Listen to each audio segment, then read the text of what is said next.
Hello, this is Matt on the Moon Lambo channel. David Schwartz, who is Ripple's CTO and co-creator of the XRP ledger, says it is time to reduce, and by a lot, reduce the reserve requirements of XRP when opening up a new XRP account.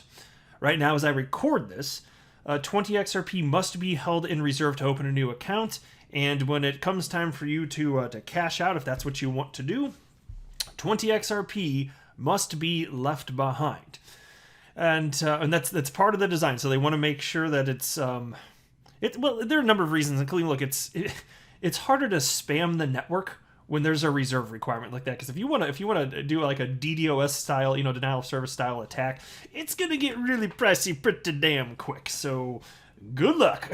but I'm going to share with you his perspective, because he first started talking about this idea earlier in April, and he said if XRP hits so-and-so, which I'll highlight in just a second, then he said that he would push for it, and it happened, and he is. So it's interesting. But before we go any further here, I do want to be clear that I do not have a financial background of any kind. I am not offering financial advice, and you should not buy or sell anything because of anything I say or write. I'm just an enthusiast who enjoys making YouTube videos as a fun hobby about Ripple and XRP and cryptocurrencies in general. That's all that's going on here. Take a look at this. Now, I pulled this up. This is interesting because I bet a lot of people don't realize the reserve amount of XRP, which again today is 20 XRP to start a new account. That reserve used to be higher. In fact, it used to be 50. Now, I'll share this too, and I didn't find evidence of this.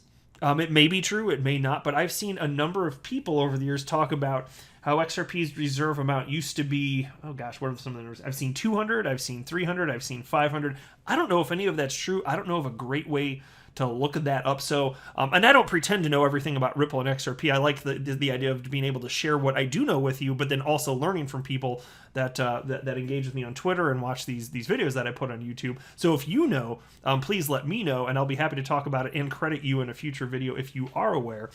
So I'm not sure if that's actually accurate, but for sure, XRP's reserve did used to be higher. In fact, it used to be 50. So check this out. This was a piece written by Monica Long. Monica Long, she's a Ripple employee.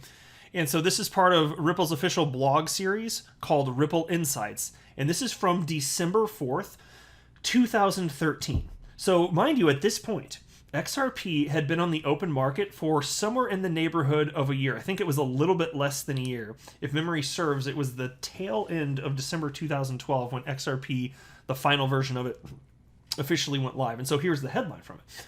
Proposed change to Ripple reserve requirement. And again, December 4th, 2013. As a public good, the Ripple network must be accessible to people around the world. As the price of XRP has risen, we recognize the reserve requirement to create ledger entries has become a barrier to entry for some people. And so that's self-evident, isn't it? As the price of XRP goes up, it'll take that many more United States dollars or whatever your fiat currency is planted in it, stuck in theory forever. Not that it's necessarily going to be forever, but it's until requirements change having to do with the reserve, it's stuck there. So you can imagine what if you have a world where XRP's $10 and you have to have 20 XRP just to open up a damn account, which is insane to think because that actually might happen this market cycle. I don't know if it is. And look, I'm not making a prediction. There are all sorts of analysts that think that we are going to see at least $10 this market cycle. And if it happens as quickly as last market cycle, I mean, my gosh, XRP went from 20-something cents to almost $4 in like 2.5 weeks. So that could be a bit of a barrier to entry. But I mean, money's still going to flow in, but it just makes me wonder to what degree that could potentially be problematic. But it certainly didn't stop people from purchasing XRP and setting up new accounts when it was in the neighborhood of $4. It was just about there.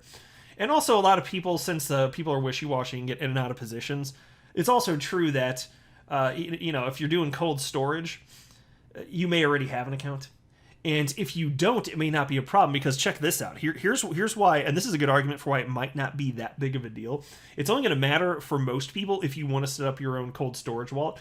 But most cryptocurrency exchanges use shared wallets, and so you may have noticed when you're moving XRP to an exchange, you have to enter a tag ID, which is, and you may be wondering why that is. Well, it's basically a little sub address indicating which portion of a shared address is yours. And so if there's a tag ID, there you go. That's why. I don't know if there are other reasons that a tag ID is useful, but it is for that. And so as a result, if you're actually utilizing in a wallet that the exchange owns and is hosting, then you can move 100% of your XRP out. So then that 20 XRP reserve doesn't matter. So given that, I suspect the vast majority of people trading are not going to set up their own cold storage, and I believe that the vast majority of traders are they're just going to be on exchanges that have an interface to where you don't have to set up your own cold storage. I don't think it's going to matter that much. That would be like, it can still be a barrier, but for people that are just going to keep their XRP on exchange, which I think is most people, they'll still be able to bid the price up without having that tremendous barrier here. But anyway, so check this out. The current base reserve, and again, this is as of December 4th, 2013, the current base reserve is 50 XRP, and the reserve for each charged item, for example, a trust line or offer, is 12.5 XRP. So the base reserve, again, 50 XRP, and then a trust line would be 12.5 XRP. That's what it was back then, and I'll explain more about that in just a second if you're wondering what the hell they're talking about by trust line.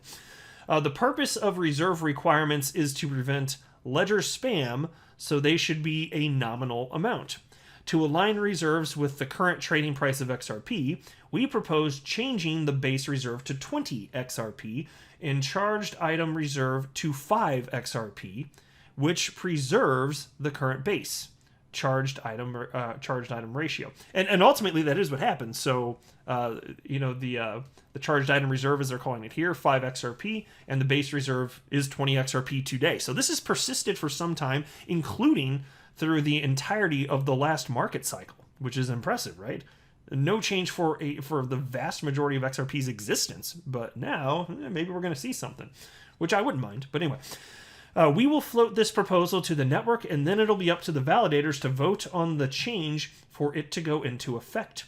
Right now, Ripple Labs oversees the majority of validators on unique node lists, or UNLs for short, but we're working to add validators operated by a variety of organizations and individuals. And so that's certainly true.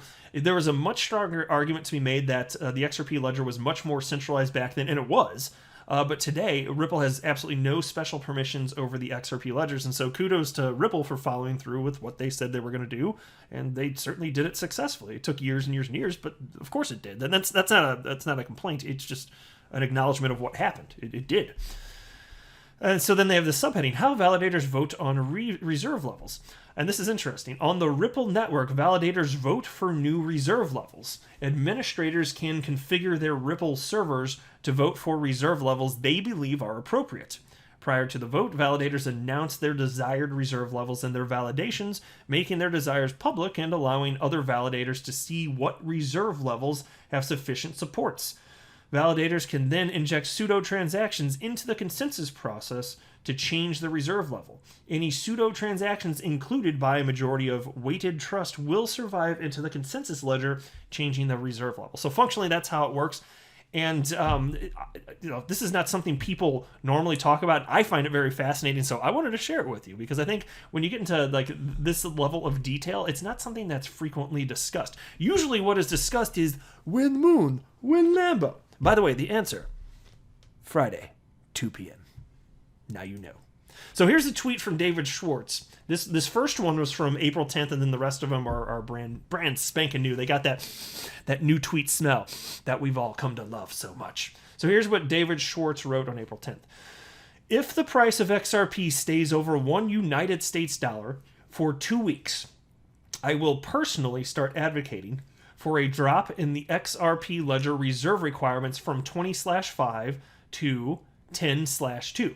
So right there, the 20/5 number, that's representing the 20 is the base reserve like we talked about, and you know what the number 5 is. So now he's suggesting that it should be reduced to the base reserve being 10, and then 2 for the what did they call David Schwartz called it something different in the thread compared to what it was cited here. A charged no, that's a charged item ratio, whatever. Or yeah, well, trust, you can call it a trust line too. See, it's used for separate things. So here's the thing: it's not just what was cited there. So the XRP ledger also changed. There was an amendment that was proposed and actually passed, and XRP accounts are actually now deletable, but at inception they actually weren't.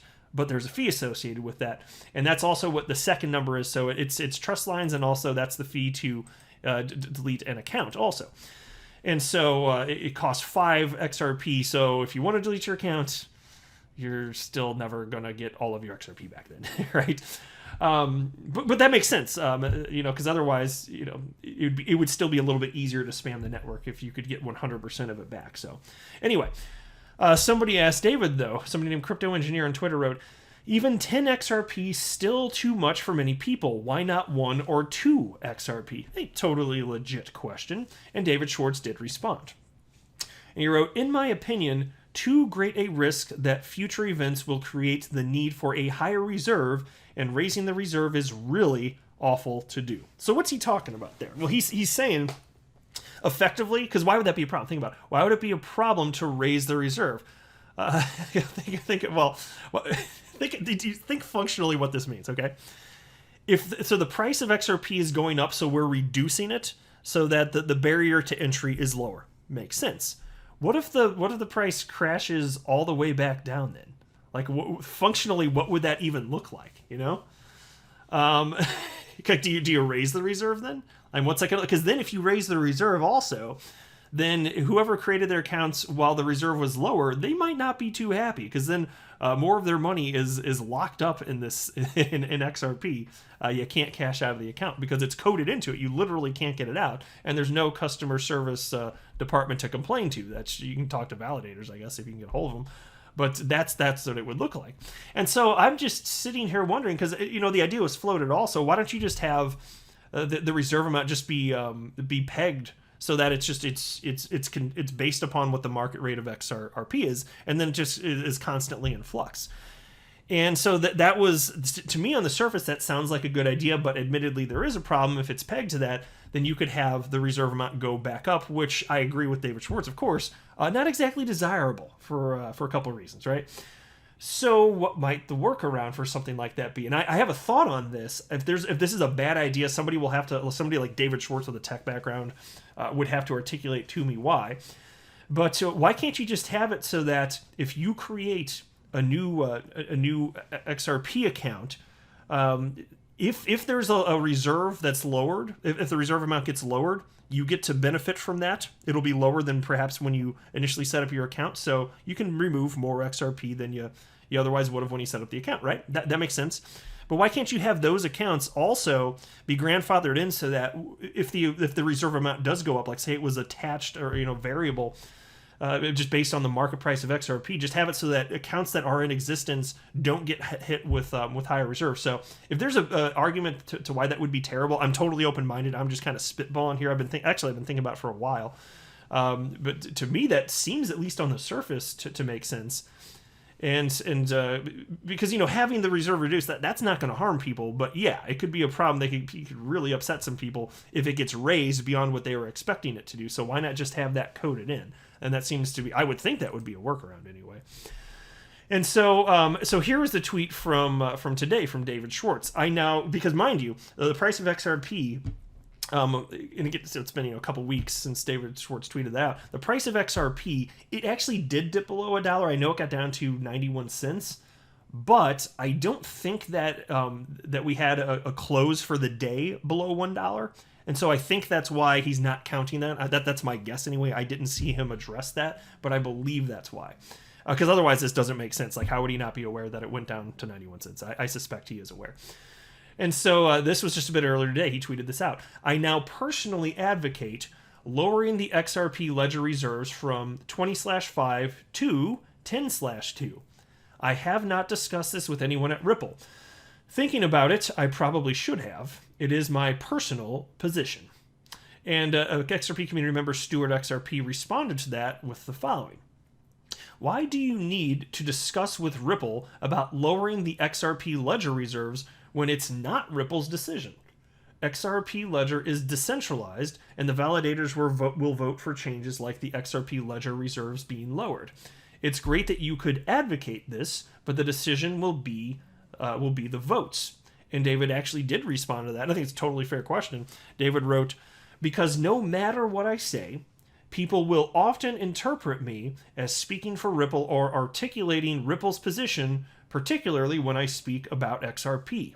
I wanted to be clear that here, I'm not doing that, at least not yet.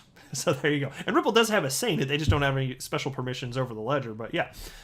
And so then an XRP community member named XRP Attorney Seal responded to David and wrote, I think people are starting to realize that David Schwartz and Ripple are two separate entities. Just like mainstream people are starting to realize that XRP and Ripple are two separate entities. Yes, some people are finally getting that. So there we are. So anyway, I found this all interesting. Let me know what you think below, and if you have any information about what the initial reserve rate was for XRP. Was it higher than 50, or was that actually the starting point? I'm actually not sure, so if anybody can find that, again, let me know, and I'd be happy to credit you in the future. But I need a source in order to confidently report that on the channel here. And also, if you can think of any idea why my idea for a variable reserve rate based on the market price of XRP is a bad idea, when including basically some sort of grandfather then type of code that would make it so that once you set up your account, you are not going to have a higher reserve, even though the reserve for new accounts would be variable. If that's a bad idea, that's fine. I can't think of a reason off the top of my head. So if you think that's a bad idea, just I'd love to hear the case for that. But I'll go ahead and wrap up here. I am not a financial advisor. Do not buy or sell anything because of anything I say or write. That would be a very, very, very bad idea. Until next time, to the moon, Lambo.